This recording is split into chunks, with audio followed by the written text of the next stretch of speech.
Hello, Highlanders and beauties and beats. I hope November is treating you well. It is cold, cold where I am. I imagine astronauts are a layer short from what I must don to keep from becoming a poetical popsicle. Actually, in the absence of wind chill and with layers and layers of woolen, the streets are quite pretty. I don't remember snow sparkling like it does up here. Diamonds everywhere. I was thinking as I walked back from a family dinner over at my sister's that if I were impervious to cold, I couldn't imagine a more beautiful environment.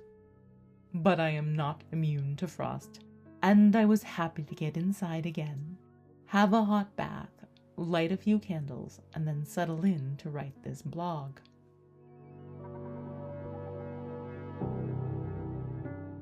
I'm going to begin our poetic adventure with an older poem.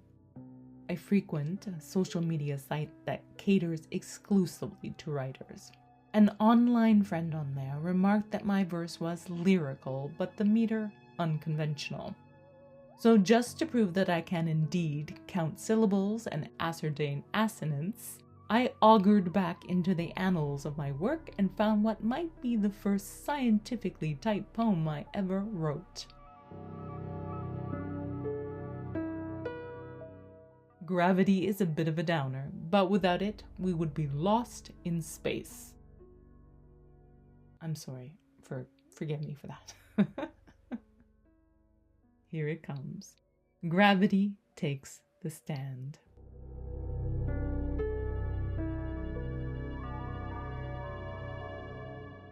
I could fly, you proudly proclaim. Flap all you like, furless, featherless ape, only your head will ever inflate.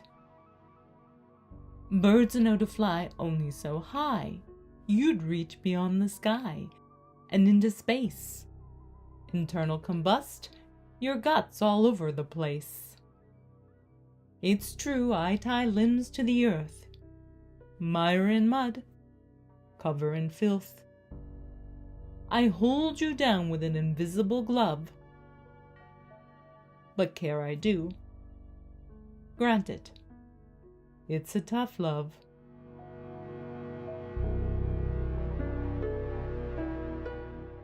Despite ravings to the contrary, it looks like gravity and the principles of density will keep doing what they always do, and the heavens will stay aloft after all. That is the thing about cosmically gluey stuff. They keep the matrix scaffolded and spinning, even when we get a little wild and emotional down here. I am pretty certain things would indeed get swampy if all of a sudden orbits and axes came to a standstill, went on strike and ceased to plow the way. Perhaps the floor of existence would give up under the weight of everything no longer suspended and twirling on point. Or the fabric of spacetime would smoothen and all those poor protons, forced to continually take the long way around, could finally take the shortcut, fly as the crow, and overtake time. Take a spin by Einstein circa his date with Marilyn, just to blow an "I told you so" fluorescent raspberry into his smiling face.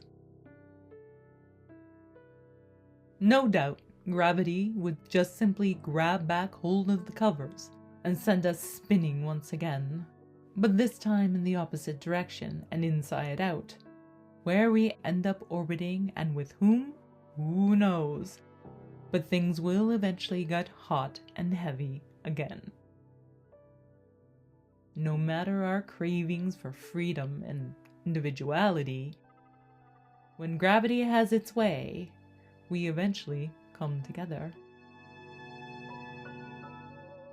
Astronomical, heavy and heavenly. Collision. Fusion. Opposites attract. But in the absence of options, a positive spin is better than nothing. We'll eventually lead to everything.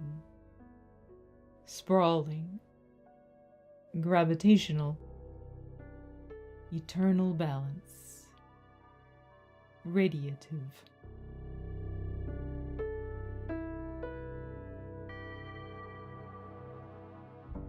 The most primal of unions, a helical waltz through the plasmic folds of spacetime.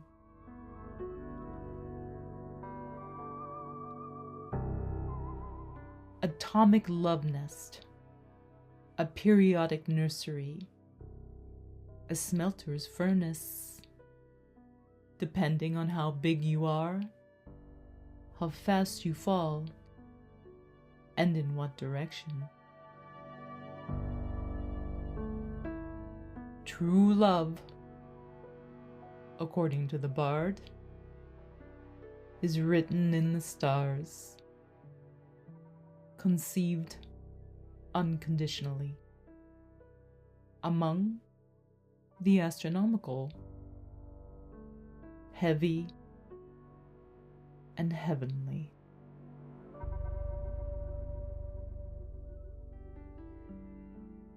It seems to me that existence is based on fractals, patterns that repeat themselves from the subatomic to the cellular, to the ecological, and all the way to the cosmological.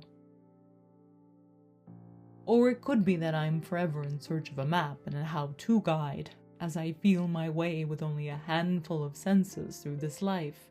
Maybe I confuse coincidence with forethought. Or it could be that creation only has a few moves, but infinite limbs in space. Physical forces have simply spirographed a galaxy or a billion.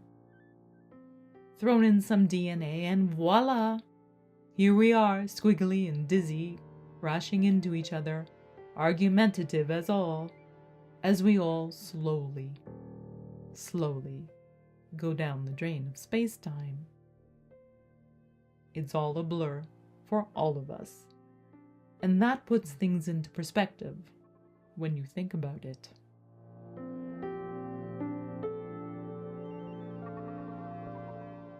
'73. The Tao spins a web, both expanding and infinitely finer in detail. Fractals among growing scaffold. No spider with the grandest of schemes could ever match the workmanship, could ever match the artistry, could ever match the foresight. In trying, one becomes tangled in her own hubris, in her own machinations.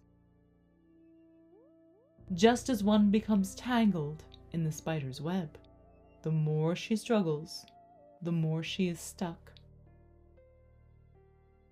Do not struggle against the Tao. There is no escaping her web. From each spinning, from each cocoon, you will not be consumed, but like the butterfly, lifted.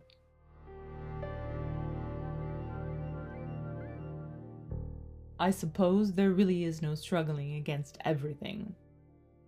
Well, there is struggling, but there's no winning and no end to the tangles and snags we cause, usually with the best intentions.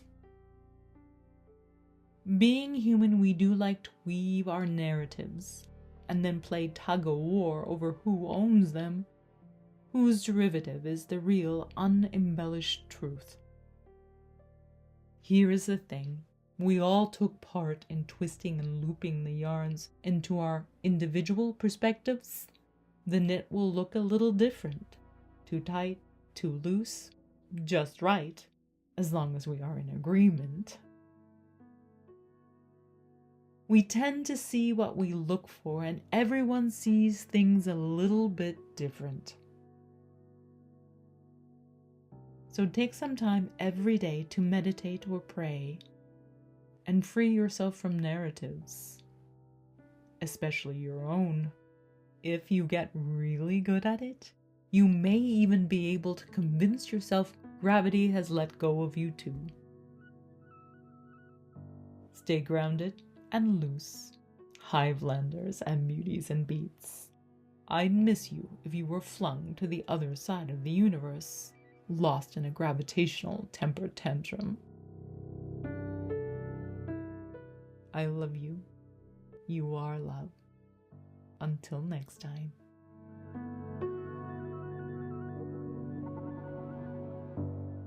Gravity Takes the Stand is published in Monsters, Avatars, and Angels. Astronomical Heavy and Heavenly is published in Domesticate the Heavens. 73 is published in 81, Poems from the Tao. All titles are available in paperback or digital through Amazon and your local libraries and bookstores. All words and images are my own. The music is found in the public domain.